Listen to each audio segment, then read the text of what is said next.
Dr. Babasaheb Ambedkar, Open University.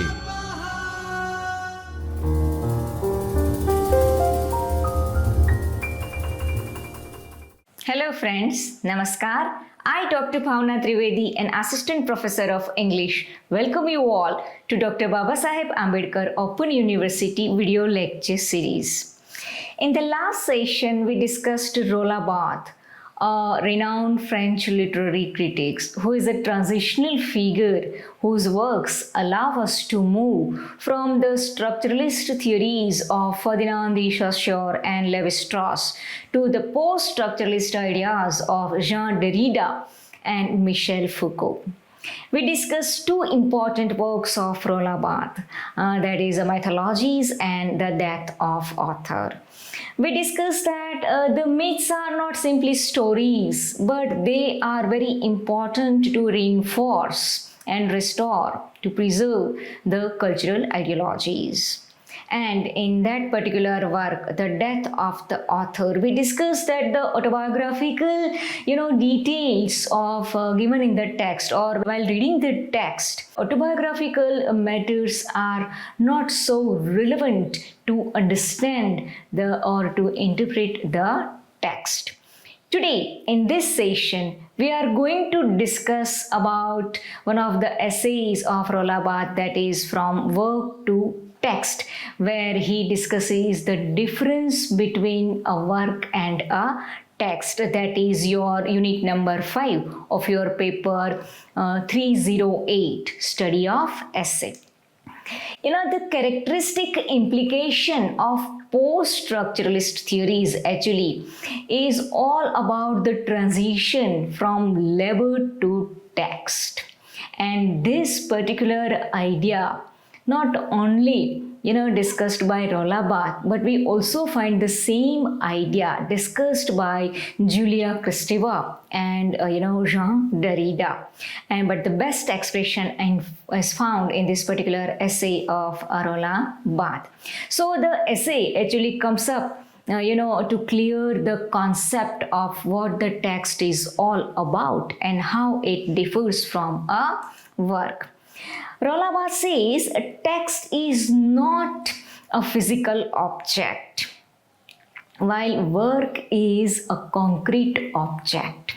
It occupies a space in library, in catalog, in bookshelf, right? So it is a concrete object, while text is a matter of, you can say, methodological field, right?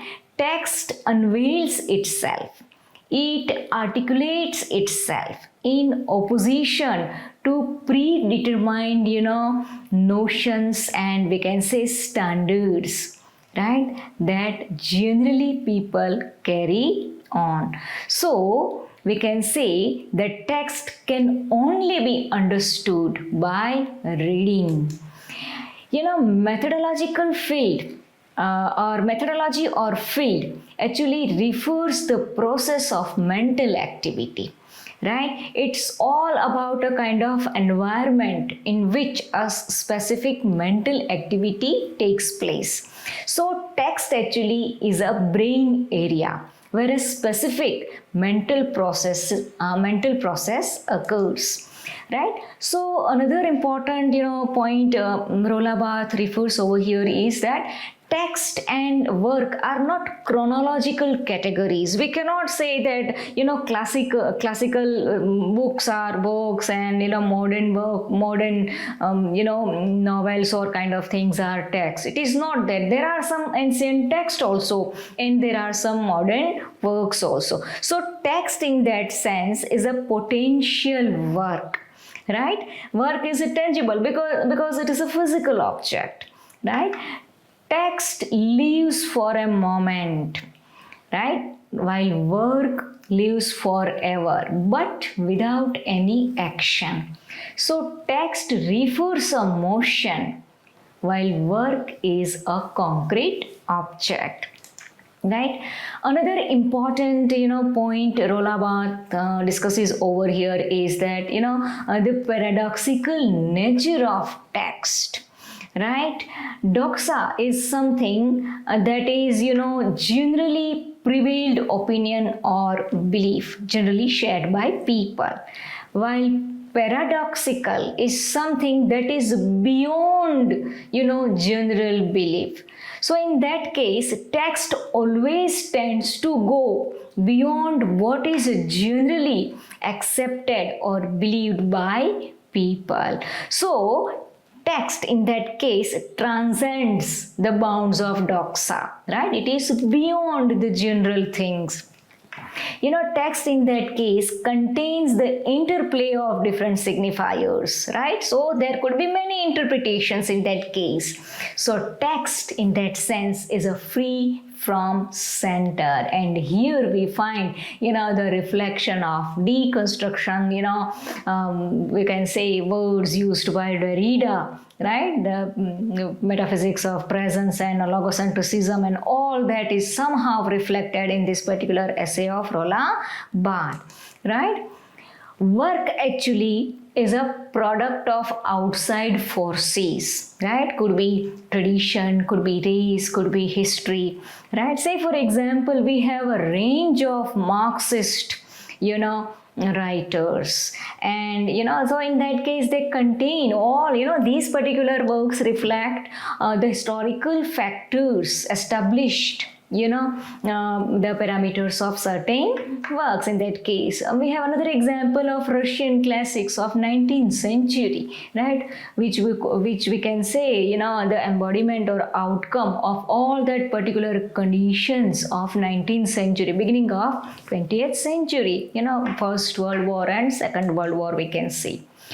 Tradition in that case, if we see, is found, right? Maintenance of tradition is found in so many works, we can say, right?